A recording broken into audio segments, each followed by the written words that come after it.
وہ کہاں میرا گھر ہے جس گھر سے میرا جنازہ نکلے؟ گھر میرا وہ ہے جو مجھے ملے گا تو پھر کبھی واپس نہیں لیا جائے گا، نہ میں اس سے نکالا جاؤں گا، نہ وہ مجھ سے لیا جائے گا، نہ مجھ پر موت آئے گی، نہ مجھے بیماری لگے گی، نہ میری جوانی ختم ہوگی، نہ میری صحت ختم ہوگی۔ تو وہ میرا گھر ہے۔ بھلا یہ بھی کوئی گھر ہے جس پر لاکھوں روپے میں نے لگائے، کروڑوں روپے میں نے لگائے، گھر کھڑا ہے، میرا جنازہ جا رہا ہے؟ یہ میرا گھر نہیں ہے، یہ دھوکہ ہے۔ تو اس لیے فرمایا سب سے بہتر چیز جو دنیا کے سارے نقشوں سے افضل ہے، سب سے زیادہ قیمتی ہے، جنات تجری من تحتها الانہار خالدین فیہا، وہ اللہ کی نعمتوں کے باغات، وہ جنتیں جن میں نہریں جاری ہوں گی، دودھ کی نہر بہہ رہی ہے، شہد کی نہر بہہ رہی ہے، شراباً طہورا کی نہر بہہ رہی ہے، حوض کوثر والی نہر بہہ رہی ہے، جس میں نہریں ہیں جن کا نہ کبھی رنگ خراب ہوتا ہے، نہ کبھی ذائقہ خراب ہوتا ہے۔ تو وہ انسان کے لیے دنیا کے سارے نقشوں سے بہتر ہے، لیکن اس کے لینے کے لیے شرط ہے تقوی، وہ ملے گی اسی کو،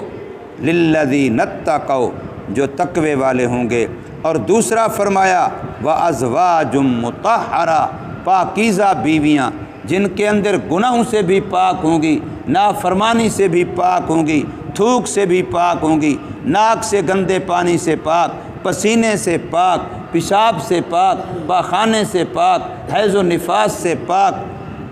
ایسی پاک کہ جس کے اندر کسی قسم کی بھی روحانی لحاظ سے، جسمانی لحاظ سے، ایمانی لحاظ سے کوئی بھی پلیدی اور گندگی والی چیز، گندے اخلاق سے بھی پاک، گندے اعمال سے بھی پاک، گندے دیکھنے سے بھی پاک، گندے سننے سے بھی پاک، گندہ بولنے سے بھی پاک، خامند کی نافرمانی سے بھی پاک۔ تو فرمایا وازواج مطہرہ، وہ بیویاں جنت میں جو بھی بیوی ہے، دنیا والی بیویاں ہوں گی تب بھی اللہ ان کو یہ صفات دے دے گا، وہ پاک ہوں گی، اور جو جنت کی حوریں ہیں وہ بھی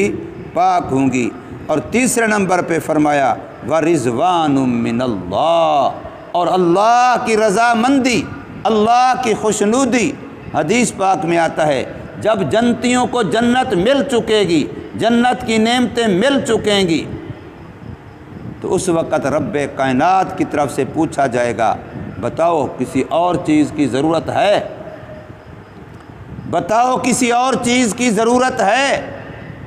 تو اس وقت بھی جو اہل جنت دنیا میں علماء سے تعلق رکھتے ہیں، یہ وہ ضرورت ہے جو جنت میں بھی ہوگی۔ علماء سے تعلق، اس کی ضرورت جنت میں جنتیوں کو بھی ہوگی۔ جو آج علماء سے دور ہیں وہ جنت میں بھی اس سے محروم رہیں گے، پھر وہاں ان کو بھی پچھتاوا ہوگا۔ یوم یدعو کل اناس بامامہم، اس دن سے ڈرو جس دن لوگوں کو ان کے اپنے رہنما کے نام سے پکارا جائے گا۔ تم اپنا رہنما کس کو مانتے تھے؟ آ جاؤ فلاں والے، آ جاؤ فلاں والے، آ جاؤ فلاں والے۔ اب ذرا کہا جائے ان سے کہ فلاں کی پارٹی والے تمہیں قبر حشر اس کے ساتھ منظور ہے، تو پھر کہتے ہیں نہیں نہیں، قبر حشر کا مسئلہ نہیں، ووٹ اسی کو دیں گے، پارٹی ہم اسی کے ہیں، لیکن قبر حشر اس کے ساتھ نہیں ہے۔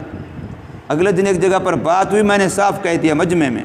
بندہ کہہ رہا، میں نے کہا ٹھیک ہے اٹھو دعا کرو، یا اللہ میرا حشر فلاں مولانا کے ساتھ کرنا اور جناب کا حشر فلاں کے ساتھ کرنا۔ کہتا ہے نہیں نہیں نہیں نہیں۔ تو میں نے کہا پھر دنیا میں یخ اسی کے ساتھ مارنا ہے، ووٹ اسی کو دینا ہے، قبر بھی اس کے ساتھ منظور نہیں ہے، حشر بھی اس کے ساتھ منظور نہیں ہے، تو لعنت ہے تمہاری ایسی سوچ پر ہی۔ ہم اس کے ساتھ ہیں دنیا میں بھی کہ جس کے ساتھ ہم قبر میں بھی رہنا چاہتے ہیں، حشر میں بھی رہنا چاہتے ہیں۔ علماء کی ضرورت وہاں بھی پڑے گی جب اللہ کی طرف سے اعلان ہوگا حل من مزید، کسی اور چیز کی ضرورت ہے، تو جو جنتی دنیا میں علماء سے تعلق رکھتے ہوں گے وہ کہیں گے ہم علماء سے پوچھتے ہیں، ہم علماء سے پوچھتے ہیں۔ اس لیے میں کہتا ہوں دیندار وہ نہیں ہے جو 8 سال لگا کے مولوی بن جائے، دیندار وہ نہیں ہے جو چلے 4 مہینے سال بیرون اندرون لگائے، دیندار وہ ہے جس کا مزاج یہ بن جائے کہ میں کوئی بھی کام علماء سے پوچھے بغیر نہیں کروں گا،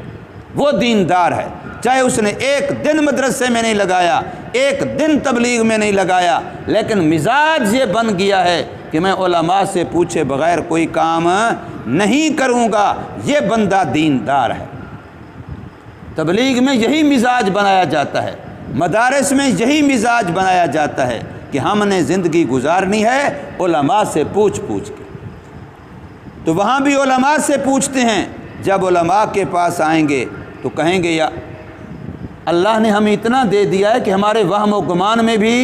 نہیں تھا، لیکن پھر بھی اللہ کی طرف سے پوچھا یہ جا رہا ہے اور کسی چیز کی ضرورت ہے، تو اب ہم کیا جواب دیں؟ تو علماء کہیں گے ہاں کہو گے اب بھی ہمیں ضرورت ہے، نمبر 1 اللہ کے دیدار کی، اور نمبر 2 اللہ کے اس اعلان کی کہ اللہ پاک اعلان فرمائے میں تم سے راضی ہو گیا پھر کبھی ناراض نہیں ہوں گا، اس اعلان کی ضرورت ہے۔ اور یہ اعلان جب اہل جنت سنیں گے، حدیث میں آتا ہے وہ خود کہیں گے ہمیں جنت کی کسی نعمت میں یہ لطف اور مزہ نہیں آیا جو اس اعلان کے سننے سے آیا ہے، کہ میرے رب کی رضامندی ہمیں ایسی ملی ہے کہ پھر کبھی اللہ ناراض نہیں ہوگا۔ ورضوان من اللہ واللہ بصیر بالعباد، اللہ اپنے بندوں کی بڑی دیکھ بھال کرنے والا ہے۔ رب کے بند تو جائیں، ہماری غلطی یہ ہے کہ ہم رب والے ہیں نہیں، ہیں ہم دنیا والے، اور امیدیں رب سے وابستہ کی ہوئی ہیں۔ جیسے کہتے ووٹ تو دیں گے سارے فلانے کو، لیکن نظام چاہتے ہیں ابھی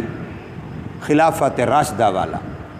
نظام خلافت راشدہ والا آ جائے، لیکن ووٹ اس کو دیں جس کو کلمہ بھی نہ آتا ہو، جس کو اسلامی تہذیب کا، اسلامی تمدن کا بھی پتہ نہ ہو۔ تو جیسے یہاں این خیال است و محال است و جنون، یہ پاگلوں والی بات ہے، تو اسی طریقے سے یہ بھی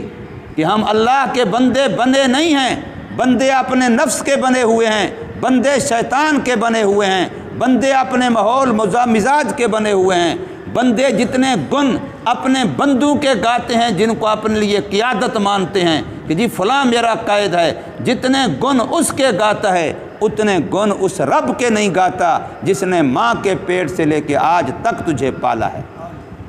جس کے قبضہ قدرت میں تیری جان ہے، تیری سانس ہے، عزت ہے، ذلت ہے، امیری ہے، غریبی ہے، جس نے اولاد کی نعمت دی ہے، اس رب کے اتنے گن نہیں گاتا جتنے جھوٹوں کے گن گاتا ہے جو آج کسی اور کے ہیں، کل کسی اور کے ہیں۔ تو فرمایا واللہ بصیر بالعباد، اللہ اپنے بندوں کی بڑی دیکھ بھال کرنے والا ہے۔ اللہ ہمیں بھی اپنے بندوں میں شامل فرما لے۔ اگلی آیت میں اللہ کے بندوں کی نشانیاں آ رہی ہیں کہ اللہ کے بندے کون ہیں، ان کے اندر کیا کیا نشانیاں ہوں، تو پتہ چلتا ہے کہ یہ اللہ کے بندے ہیں۔ اللہ پاک ہمیں عمل کی